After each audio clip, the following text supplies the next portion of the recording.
Stonehenge stands silent on the plains, holding secrets for thousands of years. We are about to journey through 25 of the most astonishing theories ever proposed about this ancient wonder. By the end of this exploration, you will see this iconic stone circle in a completely new light, questioning the very story of human history. Was it a celestial computer built with knowledge lost to time, or a landing site for visitors not of this world? What single idea could possibly explain its enduring power and mystery? The very stones themselves seem to speak of a deep connection to the sky.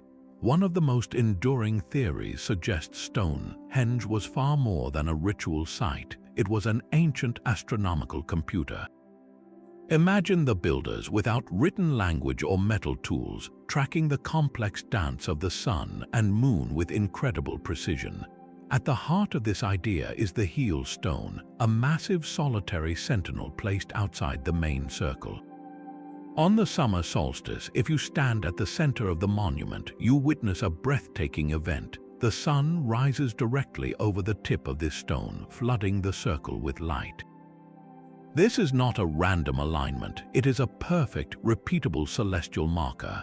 But the astronomical ambition of Stonehenge may run even deeper. Encircling the site are 56 mysterious pits known as the Aubrey holes. Some researchers propose these were not just simple post holes, but part of a sophisticated counting system. By moving marker stones from one hole to another each year, the builders could have tracked the much longer and more complex cycle of the moon, predicting eclipses long before they darken the sky. This implies a society of astronomer priests who possessed a cosmic knowledge so advanced, it would take millennia for the modern world to rediscover it. How did they achieve such a feat with only the world around them as their guide? Yet this profound connection to the cosmos may have been matched by a deep, earthly need for healing.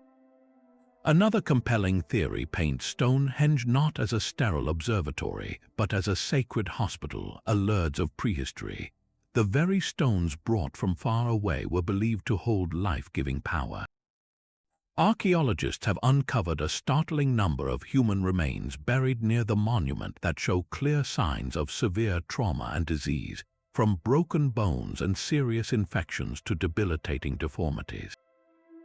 These were not the local elite, but people who had traveled great distances, often in poor health, to reach this place. The centerpiece of this theory is the bluestones, the smaller inner circle of rocks that were transported over 150 miles from the Preseli Hills in Wales. This Herculean effort to move these specific stones suggests they were considered uniquely special. Perhaps they were believed to possess magical, curative properties. Imagine the hope that fueled these pilgrimages, the belief that touching these exotic foreign stones could draw out sickness and mend broken bodies. This transforms the site from a cold calculator of stars into a place of profound human suffering and desperate hope, where the line between spiritual faith and physical healing was utterly blurred. If the stones could truly heal, what other powers were they thought to hold? The desperation for healing hints at a power beyond ordinary human skill, a strength that some believed was not human at all. Long before modern archaeology, the sheer scale of the stones fueled legends of their own. Medieval chroniclers, gazing upon the impossible monument, wrote that it was the work of giants, a race of immense beings from a forgotten age who could casually toss these multi-ton pillars into place. In one of the most famous tales, the wizard Merlin himself is said to have magically transported the massive stones from Ireland, using his enchantments to make them light as air. These stories were not just fanciful fiction, they were genuine attempts to explain the unexplainable, to bridge the gap between what people saw and what they could possibly understand. This same sense of awe and mystery has found a new voice in our modern era. The ancient astronaut theory proposes that the knowledge required to build Stonehenge was a gift from the stars. Proponents point to the incredible precision of the celestial alignments and the immense logistics of moving the bluestones from Wales. How could a supposedly primitive society without the wheel or draft animals accomplish such an engineering marvel? The theory suggests that extraterrestrial visitors provided the advanced mathematics or even the technology to levitate and position the stones. This idea transforms the monument from a human achievement into a possible message or a landing beacon for otherworldly beings. It asks a profound and unsettling question. Are we looking at the work of our ancestors, or are we looking at a signature left behind by someone else entirely? But what if the stones were not just to be seen, but to be heard? A truly resonant theory proposes that Stonehenge was a giant musical instrument, an ancient lithophone designed to sing. The key lies in the bluestones, those smaller pillars brought all the way from Wales. When researchers struck these stones with small hammerstones, they did not produce a dull thud. Instead, they rang out with a clear, metallic, bell-like tone, a deep chime that would have carried across the open landscape. This was not a random property. It appears to be a specific characteristic of the particular type of rock, spotted dolerite, chosen by the builders. This discovery transforms our understanding of the monument. It was not a silent, static circle, but a dynamic, interactive space filled with sound. Imagine a ritual ceremony under the stars, the air vibrating with the deep, resonant tones produced by the priests. Each stone, with its own subtle pitch, could have been played in a sequence, creating a form of acoustic landscape that was as important as the visual one. The sound itself may have been considered a direct channel to the spirits or the gods, a way to make the earth itself speak. In a world without written words, what could be more powerful than a sacred, ringing chime that you could feel in your very bones, a vibration that connected you to both the earth and the heavens? The stones may have sung, but their foundations might have pulsed with a far deeper energy. Another theory suggests the monument was not just aligned with the heavens, but plugged directly into the earth itself. This idea connects Stonehenge to the concept of ley lines, hypothetical alignments said to crisscross the globe, linking ancient sites along channels of natural power. Proponents argue the builders intentionally placed Stonehenge at a powerful intersection of these invisible currents, making it a geomantic power node. But the physical mechanism proposed is even more astonishing. The massive sarsen stones, the giant gray pillars that form the outer circle, are primarily composed of quartz. Quartz is a piezoelectric material, meaning it generates a small electrical charge when subjected to mechanical stress, like the pressure from a seismic tremor deep within the planet. Imagine the entire circle of sarsen stones acting as a colossal natural battery. A distant earthquake, even one too faint for a person to feel, would send subtle vibrations through the ground. These vibrations would squeeze the quartz crystals inside the stones, causing them to produce tiny electrical charges. The theory suggests that the priests or shamans who tended the site could have detected this energy. Perhaps they used simple devices or even their own heightened sensitivity to read these electrical fluctuations as warnings of larger quakes to come. This would have given them an almost supernatural ability to predict seismic events, solidifying their power and the site's reputation as a place where the very earth communicated its intentions. Was Stonehenge not just a calendar or a temple, but a sophisticated early warning system, its stones humming with the restless energy of the planet beneath our feet? This intricate dance of sun and stone may have served a purpose far more practical than we can easily grasp today. The very structure of the monument suggests it was a grand project of Neolithic timekeeping, perhaps an attempt to reform the calendar itself. Look at the outer circle, composed of 30 massive sarsen stones. These could have represented the 30 days of a single month, a fundamental building block of time. But the calendar of these ancient people was likely a complex lunar one, based on the moon's 29.5-day cycle, which does not neatly align with the 365-day solar year that governs our seasons.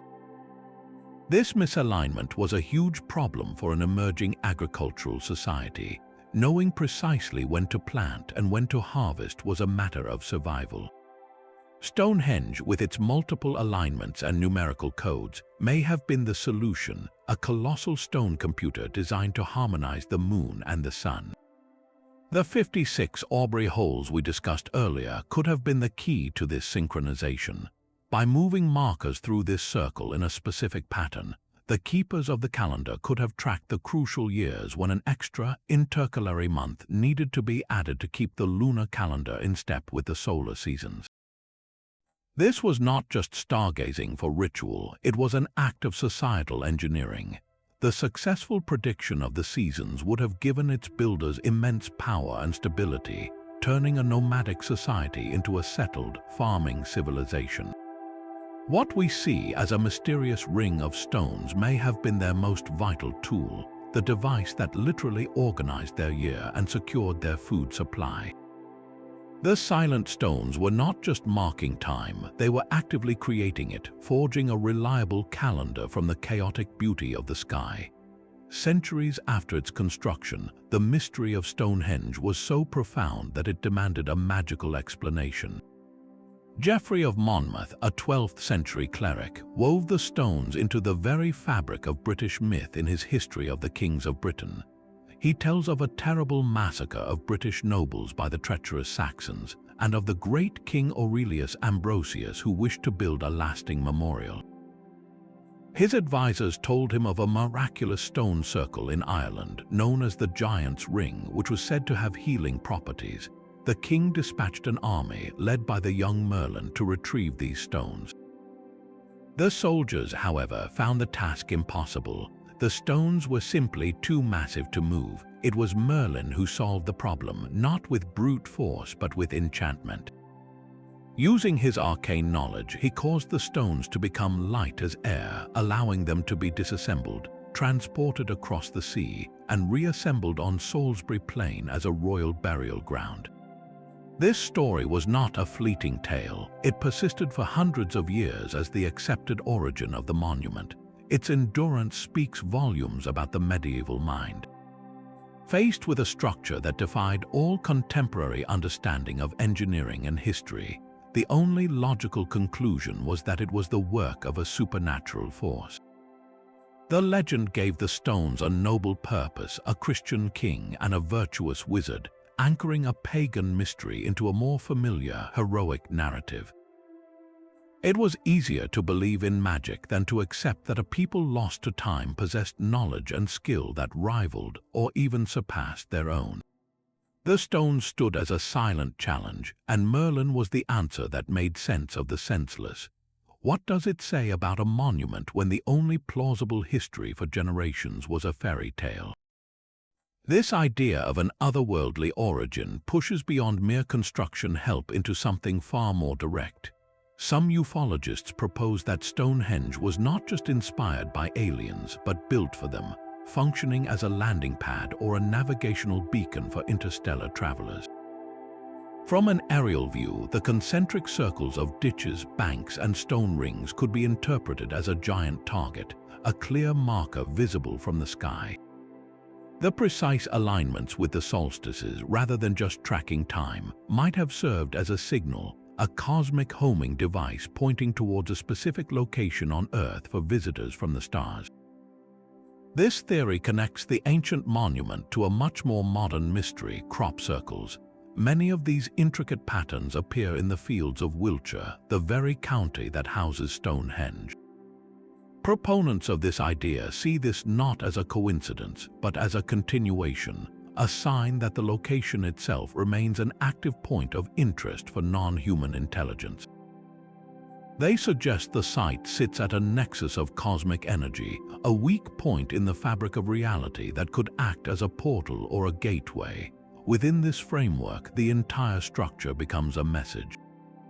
The towering trilithons, those giant three-stone doorways, were not meant for human processions, but were landing guides or the architectural frames for a stargate.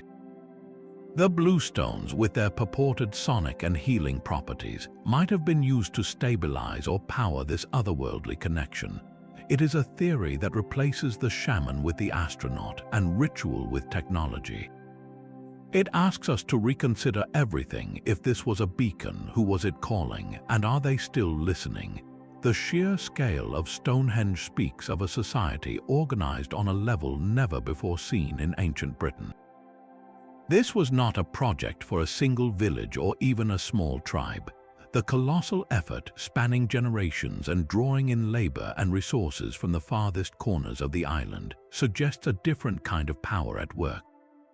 Some archaeologists now argue that Stonehenge was primarily a symbol of political unity, a grand statement carved in stone to announce the birth of a new, powerful identity.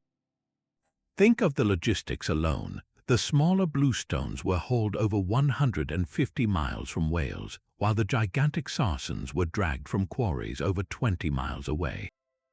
This required a massive, coordinated workforce, fed and housed for years.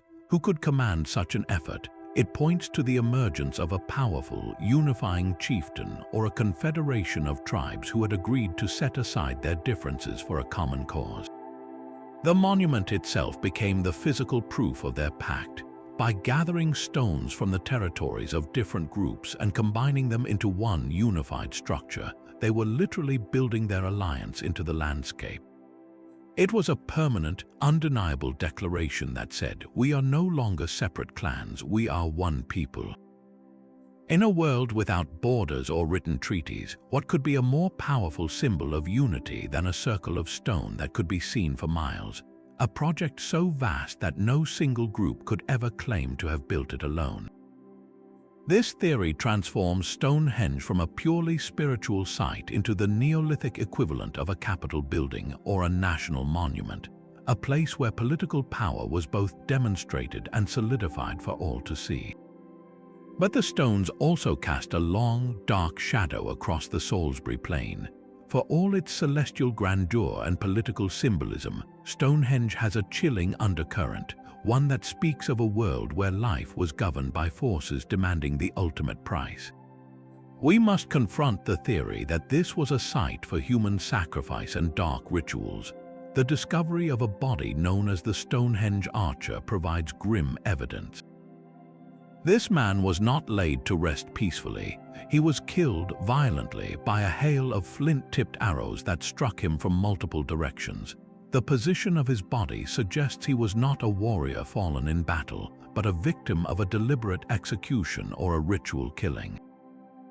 He is not alone. Other remains from the area show signs of brutal death, including decapitation and dismemberment.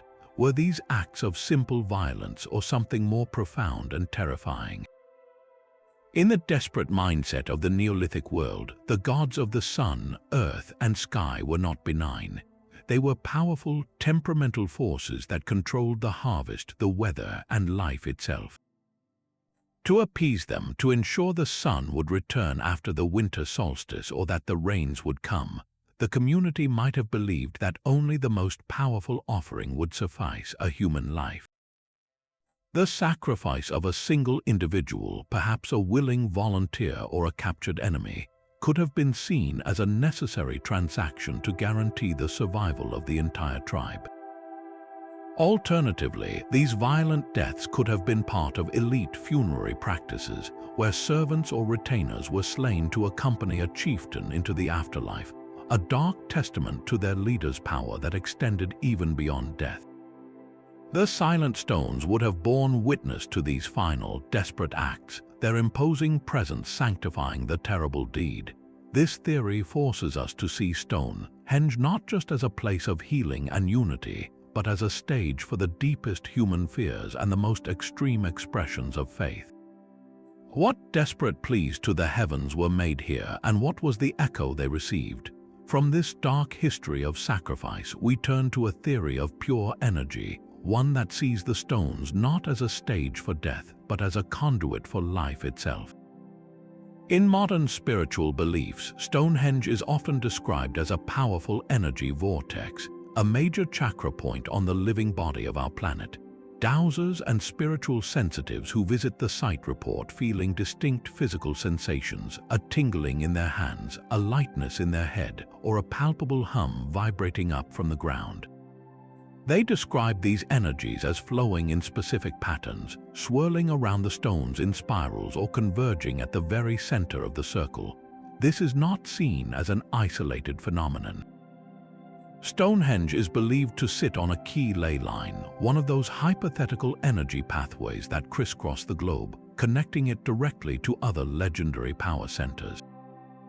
Imagine an invisible, energetic web linking the Salisbury Plain to the Great Pyramid of Giza in Egypt, to the red rock spires of Sedona in Arizona, and to the mysterious Mount Shasta in California. Each of these locations is said to be a major node in the planetary grid, a place where the Earth's own vital force is concentrated and accessible. Within this framework, the builders of Stonehenge were not just astronomers or engineers, they were master geomancers who intuitively understood this hidden landscape of power. They chose this specific spot and arranged the stones with such precision to amplify and channel this natural energy. The concentric circles act like lenses, focusing the Earth's vibrations for healing, meditation, or spiritual awakening. For those who subscribe to this idea, the monument is a timeless battery, a sacred socket where one can plug into the very soul of the world, drawing on a power as ancient as the planet itself. The silent stones might chart a course far beyond our own world.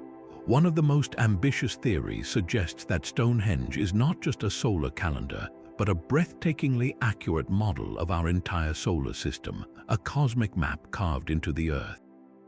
This idea transforms the familiar rings of stones and pits into a grand representation of celestial orbits. The central altar stone could represent our sun, the fiery heart of the system. The inner horseshoe of massive trilithons might then symbolize the inner planets Mercury, Venus, Earth, and Mars circling close to their stellar parent. The outer ring of sarsen stones, standing like silent sentinels, could chart the path of the giant outer planets, while the more distant station stones and the enigmatic Aubrey holes might map the orbits of celestial bodies at the very edge of their understanding. This is not a simple, symbolic gesture. For this model to be accurate, it would require a profound and unsettlingly advanced knowledge of planetary motion. The builders would have needed to track the slow, wandering paths of the planets against the fixed backdrop of stars over generations. They would have understood that each world moves at a different speed and follows a unique elliptical path, a concept modern science did not formalize until the work of Johannes Kepler in the 17th century. To encode this complex dance into a fixed stone circle implies a Neolithic grasp of mathematics and geometry that shatters our conventional view of prehistoric people. It suggests a long-lost civilization of astronomer priests who saw the solar system not as a mystery, but as a mechanical system that could be understood and replicated. What cosmic secret were they trying to preserve in this unyielding stone code, and how much of the universe did they truly comprehend? The sophistication of this solar system map hints at a knowledge that seems to defy its own time. This has led some to a breathtaking conclusion that Stonehenge is a lone, surviving relic of a lost civilization, a place like the legendary Atlantis. The theory argues that the monument is simply too advanced, too perfectly engineered, to be the work of the simple farming communities we traditionally associate with Neolithic Britain.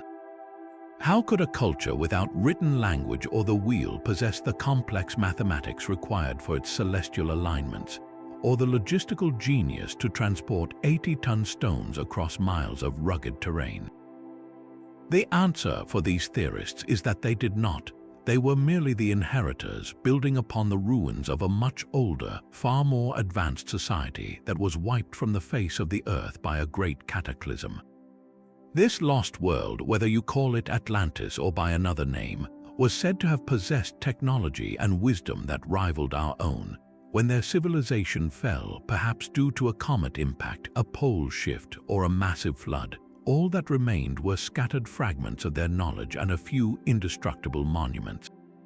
Stonehenge, then, is not a beginning but an end. It is a ghost, a desperate attempt by a younger, less advanced people to reconstruct and understand the legacy of their godlike predecessors.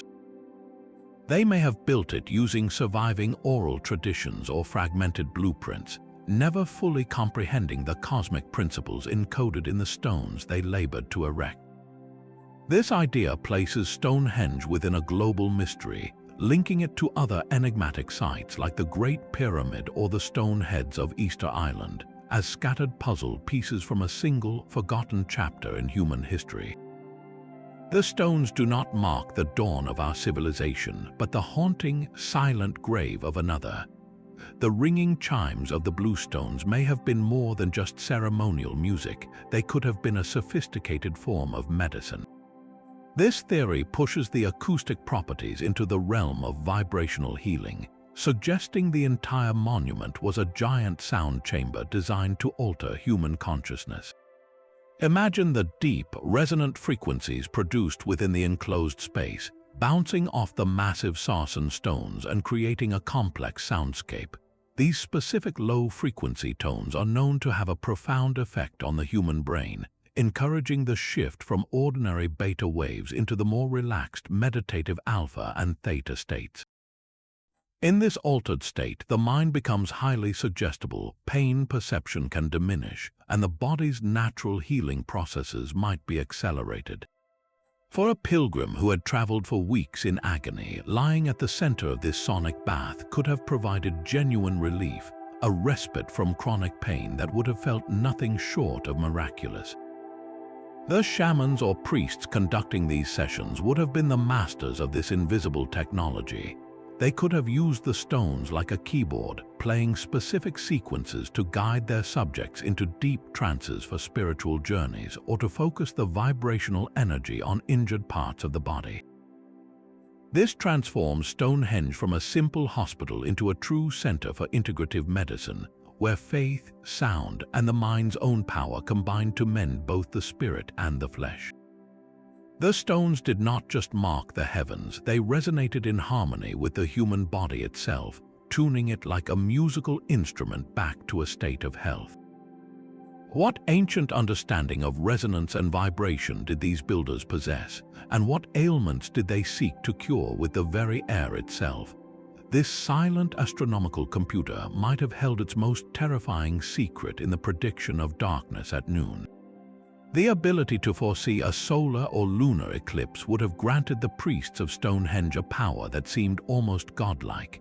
At the heart of this theory are the 4 station stones positioned in a precise rectangle around the main circle. Only 2 of these stones remain today, but their original placements create key astronomical sightlines. More importantly, this rectangle, combined with the 56 Aubrey holes, may have formed a sophisticated long-count calendar. The cycle in question is the Saros cycle, a period of approximately 18 years and 11 days after which the Sun, Earth, and Moon return to the same relative geometry, and a similar eclipse occurs. 56 is a crucial number here as it represents 3 of these Saros cycles. By tracking the Moon's path and using the station stones as fixed reference points, the keepers of the circle could have anticipated when the Moon's shadow would fall upon the Earth. Imagine the scene. The community is gathered for a midsummer celebration, expecting the sunrise to crown the heel stone as it always did. But the priests know something the people do not. They announce that the sun god will be swallowed by a great darkness. When the eclipse begins exactly as foretold, the sky turns to dusk, the air grows cold, and the stars appear in the daytime. The people would be gripped with terror, but the priests remain calm, their authority absolutely confirmed. They had not just predicted a celestial event, they had demonstrated a command over the cosmos itself. This knowledge transformed them from mere ritual leaders into the indispensable intermediaries between humanity and the unpredictable, often frightening, forces of the universe. What greater power could one possess than the ability to tell the sun when to disappear and when to return? The stones might have charted the cosmos, but their true purpose may have been rooted in the earth itself. Before gods of thunder and sky dominated human belief, many ancient cultures revered a more fundamental force, a great Earth Mother. This archetypal goddess represented fertility, the cycles of nature, and the very womb from which all life sprang. Within this worldview, the very shape of Stonehenge is profoundly symbolic. The circle is a universal representation of wholeness, of cycles with no beginning and no end, mirroring the female form and the sacred womb. The central horseshoe of trilithons, those great stone doorways, could be seen as a stylized vulva, the gateway through which life enters the world. This was not an isolated temple, but the heart of a vast ritual landscape dedicated to the goddess. Leading directly from the river Avon, a source of life-giving water, is the avenue, a processional pathway that ceremonially connects the water to the stone circle, perhaps symbolizing the sacred journey of the spirit into the realm of the mother. Even more telling is the massive cursus, a huge, enigmatic earthwork nearly 2 miles long that lies north of Stonehenge. Its name, given by 18th-century antiquarians who thought it was a Roman racetrack, misses its true significance. This colossal processional way, aligned with the rising and setting sun, may have been used for ceremonial races or pilgrimages that reenacted the eternal cycle of life, death, and rebirth, a drama performed for the goddess to ensure the land's continued fertility. The entire complex then becomes a single, coherent sanctuary. Pilgrims would have arrived by water, traveled along the avenue, performed rituals within the womb-like circle, and witnessed grand spectacles along the cursus, all within a landscape meticulously designed to honor the creative and destructive power of the Earth Mother. The stones were not just aligned with the sun and moon, but with the primal rhythm of existence itself, an eternal prayer for the land to remain abundant and for life to forever renew.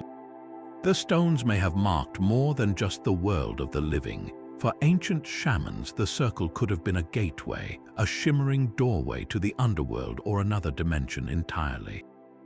This was not a physical door, but a spiritual one, what Celtic tradition would later call a thin place, where the veil between our world and the next was worn perilously thin. The very architecture of Stonehenge creates this feeling. Walking through the entrance past the heel stone, you move from the familiar landscape into a confined, circular space defined by towering stones.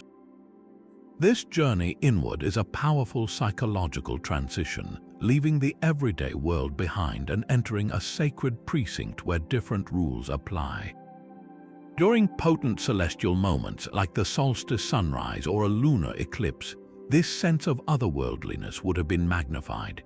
The dramatic play of light and shadow, the long, distorted forms cast by the stones, could have been interpreted as spirits manifesting, the very air thickening with the presence of ancestors or deities.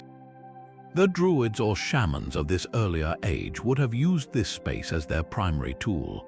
They might have entered deep trance states, perhaps aided by rhythmic chanting or the resonant tones of the bluestones, to project their consciousness across the threshold. In their visions, they could journey to the land of the dead to seek counsel from forebears, or travel to the realm of the gods to plead for a good harvest. The concentric circles acted as a spiritual amplifier, focusing their intent and protecting them as they navigated these dangerous, non-physical realms. Their ability to cross over and return with knowledge or blessings would have cemented their role as the essential bridge between the community and the powerful, unseen forces that governed their lives. What truths did they seek in the silence beyond the stones, and what voices answered them from the other side? The ground beneath Stonehenge may hold as many secrets as the stones themselves. A compelling theory suggests the site was not a random choice, but a deliberate one, built directly over a powerful geological anomaly. Deep beneath the Salisbury Plain, hidden from view, lies a complex network of underground water channels. These are not slow, meandering streams, but fast-moving aquifers forced upward through fissures in the chalk bedrock, creating intersecting streams and swirling currents. When researchers mapped these subterranean flows, they found something astonishing. The layout of the stones mirrors the pattern of the water deep below. It is as if the circle is a surface-level echo of a hidden, energetic blueprint. This is not just about water. The area also exhibits strange and localized variations in the Earth's magnetic field. Instruments have detected subtle magnetic anomalies within the circle, small pockets where the planet's own magnetic force is slightly distorted. These effects could be caused by the unique mineral composition of the local rock or by the powerful electrical currents generated by the moving water itself. To a culture deeply attuned to the living Earth, these sensations would have been undeniable. A dowser walking the land might have felt a powerful pull in their rods. A sensitive individual might have experienced a tingling in their skin or a sudden feeling of awe. The builders, possessing a keen, intuitive understanding of these energies, would have recognized this place as special, a convergence point of terrestrial power. They did not create the energy, they discovered it, and then they amplified it. By erecting the massive stone circle, they were essentially building a spiritual amplifier, using the quartz-rich sarsens to focus and magnify the natural currents flowing from the Earth. The monument acted like a lens, concentrating these subtle forces for healing, for ceremony, or for communication with the spirit world. The stones did not just reach for the sky, they were rooted in a vibrant, pulsing world beneath our feet, tapping into the very heartbeat of the planet. The silent gateway to the spirit world may have served a far more earthly dynasty.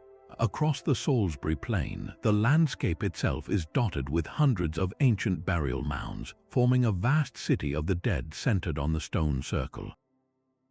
This is not a random scattering of graves, it is a deliberate and sprawling necropolis, and Stonehenge was its grand, everlasting crown. Within the monument itself, archaeologists have uncovered the cremated remains of dozens of individuals, men, women, and even children, dating from the very earliest phases of its construction. These were not commoners, but people of immense status, interred at the heart of this sacred space over a period of more than 500 years. This suggests something profound. Stonehenge was the eternal resting place for a single, unbroken lineage of powerful rulers. Imagine a dynasty of chieftains, each generation laying their predecessor to rest within the hallowed circle, their ashes mingling with the chalk and stone. The monument's evolution mirrors this practice, starting as a simple circular ditch and bank used for cremations, and gradually transforming over centuries into the colossal stone structure we see today. Each new phase of construction, each new ring of stones, was likely commissioned by a new king or queen, a permanent statement of their power that would outlive their mortal reign. The surrounding burial mounds or barrows are the supporting cast in this royal drama, the tombs of lesser nobles, warriors, and family members clustered around their sovereign. This theory transforms our view of the entire area. It was not just a temple for the living, but a massive, active cemetery for a ruling elite who used their control over death, ancestry, and the cosmos to legitimize their authority for generations. The stones were their eternal palace, a monument to a bloodline that sought to conquer time itself. What greater symbol of power could there be than to make your tomb the very center of the universe? The sheer scale of the feasts held here shatters the image of a quiet, isolated sanctuary. We must consider that Stonehenge was a Neolithic metropolis, a buzzing hub of commerce and social exchange that drew people from across the land. The evidence for this is written not in stone but in bone, a staggering number of animal remains excavated from the nearby settlement of Durrington Walls. We are not talking about a few scattered bones from small family meals. Archaeologists have uncovered the remains of tens of thousands of animals, primarily cattle and pigs, many slaughtered at just 9 months old. This points to a single, massive, seasonal cull, a planned event on an almost industrial scale. The scale of this feasting is unimaginable for a small, local population. It speaks of a temporary city springing up, a vast seasonal fair that coincided with the monument's celestial alignments. People would have traveled for weeks, bringing their livestock with them as walking trade goods and a food source. Alongside this evidence of epic consumption are artifacts that tell a story of far-flung connections. Tools and ornaments made from rare stones, jet from northern England, and even gold from distant Ireland have been found in the area. These were not the simple possessions of local farmers. They were luxury goods, the trappings of an emerging elite and the currency of long-distance trade networks. The Great Stone Circle, then, was more than a temple. It was the symbolic heart of this economic engine. Its awe-inspiring presence provided the ultimate branding, a universally recognized logo that lent spiritual weight and unbreakable authority to the transactions happening in its shadow.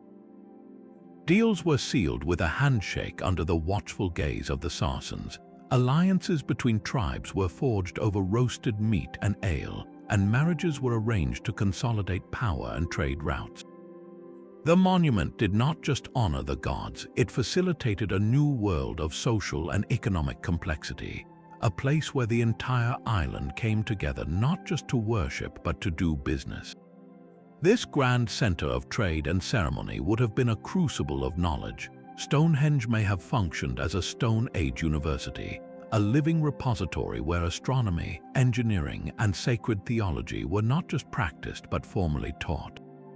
The construction of the monument itself was a centuries-long curriculum. Think of the first generation of students learning the complex geometry needed to lay out the perfect circle and its astronomical alignments. They would have used nothing more than ropes and wooden stakes, yet achieved a precision that still astounds us. The next generation mastered the physics of moving the stones, calculating leverage, friction, and the sheer human power required to transport an 80-ton sarsen across 20 miles of rugged terrain. They learned to shape these monstrous rocks, using stone hammers to pound the surfaces smooth and create the sophisticated mortise and tenon joints that locked the lintels securely atop the uprights. This was not brute force labor, it was applied mathematics and engineering on a colossal scale. The site was a permanent, open-air classroom where theoretical knowledge met practical, breathtaking application.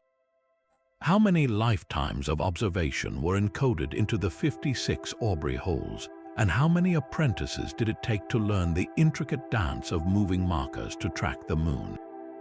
The priests or master builders who oversaw this work were the professors of their age, passing down an oral tradition of celestial cycles, architectural principles, and the spiritual significance of every angle and measurement. This knowledge was the true power of Stonehenge, a cumulative wisdom that grew with each generation, transforming a simple stone circle into a timeless institution of higher learning. Every stone cast a moving shadow, an ancient clock hand sweeping across the chalky floor. This was not merely a calendar for the year, but a functioning sundial of breathtaking scale, marking the daily and seasonal passage of time for an entire civilization. As the sun traveled its arc from dawn to dusk, the shadows of the great sarsen stones would pivot and stretch, their dark fingers pointing to specific markers at precise moments. A particular notch between two lintels might catch the first sliver of morning light, signaling the official start of the day's labor. The shadow of the central altar stone could have fallen directly across a carved groove at noon, dividing the day in half for all to see. This was a public timepiece in an age before such a concept existed, synchronizing the community's activities under the open sky, but its true genius was revealed over the course of the year. The low-hanging winter sun would cast long, deep shadows that reached the farthest edges of the enclosure, while the high summer sun created short, stunted ones clustered near the base of the stones. By observing where a specific shadow fell on the summer solstice compared to the winter solstice, the keepers of the circle could pinpoint the exact day for planting, for harvest, or for the great seasonal festivals that bound society together.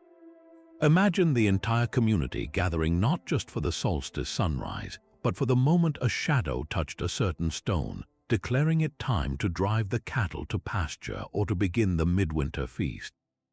The monument transformed the abstract concept of time into a physical, visible reality, a shared experience that organized everything from the most sacred ritual to the most mundane agricultural task. What did it mean to live in a world where time itself was written in stone, and the sun was the only clockmaker that mattered? The ground beneath Stonehenge may be soaked in more than just rainwater. Legends whisper of a great and terrible battle that painted the Salisbury Plain red, a conflict so monumental it demanded a permanent memorial carved in stone. Geoffrey of Monmouth's chronicle tells of King Aurelius Ambrosius building the monument to honor hundreds of British nobles treacherously slain by Saxon invaders. But this medieval tale might be a distant echo of a much older, real event. Archaeologists have pondered whether the very first phase of Stonehenge, long before the giant Sarsens arrived, served as a war memorial for a Neolithic age. The key may lie in those 56 mysterious Aubrey holes that circle the site. What if these were not just astronomical counters, but the sacred graves or symbolic markers for fallen heroes? Each hole could have held a great wooden post, representing a chieftain or a great warrior from a confederation of tribes who fell side by side in a single defining battle. This was not a random skirmish, but a clash that forged a new identity. The victorious alliance, seeking to ensure their unity would never be forgotten, gathered representatives from each tribe and erected this forest of wooden pillars within the circular bank. It was a monument to collective sacrifice, a declaration that these men did not die for a single village, but for the very idea of a united people. Over centuries, as wood rotted and memory began to fade, the descendants of those warriors replaced the temporary posts with the eternal bluestones, and later the mighty Sarsens, transforming a memorial to the dead into an enduring symbol of power. The stones then become more than a temple. They are a silent, petrified army, standing in eternal formation to guard the memory of the battle that created a nation. What epic struggle could have been so important that its story was literally set in stone for thousands of years? The stones were not just a silent temple, but a place filled with the sounds and smells of a great festival. Archaeological digs at nearby Durrington walls have revealed a staggering sight, the discarded remains of countless feasts. We are not talking about a few scattered bones, but a veritable mountain of them. Tens of thousands of animal remains from cattle and pigs, many slaughtered at the peak of their youth. This was not subsistence living, this was consumption on an epic, almost unimaginable scale. It paints a vivid picture of a temporary city springing to life around the solstices, drawing people from every corner of Britain. They did not come alone, they drove their livestock before them, their finest animals, as both an offering and a walking larder. Imagine the scene, thousands of people gathering in the shadow of the great stones, the air thick with wood smoke from countless roasting pits and the rich, savory scent of meat cooking. This was the Neolithic equivalent of a national fair, a colossal party with a deeply serious purpose. Beyond the celestial alignments and the solemn rituals, this was where society was actively built and maintained. In a world without cities, this was the central hub for networking. Tribal chieftains would meet to negotiate alliances and settle disputes. Families would arrange marriages, cementing bonds between distant communities. Young people would find partners, and artisans would trade their finest goods, from polished axes to rare amber jewelry. The shared experience of the feast, of eating and drinking together under the same monumental sky, reinforced a collective identity. It transformed abstract tribal affiliations into a tangible sense of belonging to something larger. The successful harvest was celebrated, the sun's return was guaranteed, and the social fabric of an entire island was rewoven and strengthened. The Great Stone Circle provided the spiritual authority for this gathering, but it was the feast itself that fueled the engine of a budding civilization. What stories were told around those fires, and what futures were decided as the sun set behind the mighty trilithons? The final theory brings the heavens down to earth, proposing that Stonehenge is a terrestrial map of the constellations. This idea suggests that every stone, every post hole, and every earthwork was placed with a celestial twin in mind, creating a perfect mirror of the night sky on the Salisbury Plain. The monument would not just be aligned with the stars, it would be a one-to-one scale model of them. The outer circle of sarsen stones might represent a specific ring of bright stars, while the inner horseshoe of trilithons could map out a major constellation like Orion's belt, a celestial marker revered by ancient cultures across the globe. Even the enigmatic Aubrey holes might find their purpose here, each one standing in for a fainter star in the cosmic tapestry, completing a star chart of astonishing detail. For a traveler journeying across the dark, featureless landscape of prehistoric Britain, such a map would have been an invaluable navigational tool. By learning the correlation between the stones and the stars, anyone initiated into its secrets could find their way, using the earth-bound monument to read the sky and chart a course home. But its purpose was far greater than simple direction finding. This terrestrial map would have served a profound cosmological function, physically tethering the human world to the realm of the gods. By building the heavens in stone, the creators were making a permanent statement about their place in the universe. They were not subjects of a distant and uncaring cosmos. They were its architects, having captured the very essence of the night sky and anchored it firmly to their own sacred land. The circle was a constant, comforting reminder that the order of the universe was reflected in the order of their world, and that they were forever connected to the glittering dance of the stars above. From celestial computers to healing sanctuaries and star maps, the sheer breadth of these ideas reveals one undeniable truth: Stonehenge is a mirror. It reflects our own deepest questions about the past, our desire to find meaning in the silent stones, and our awe for the ingenuity of our ancestors. The true purpose of this ancient circle may never be a single, simple answer. It was likely a combination, a place where political power, spiritual yearning, celestial knowledge, and the raw energy of the earth converged into one unforgettable symbol. This enduring mystery is its greatest power, a perpetual invitation to wonder, to question, and to explore. So we turn the question to you. After this journey through 25 mind-bending possibilities, which theory resonates most deeply with your own imagination? Was it a Neolithic calendar, a gateway for the gods, or something else entirely? Share your favorite idea in the comments below. And if you enjoyed this exploration into one of the world's oldest enigmas, subscribe for more journeys into the greatest mysteries of our past.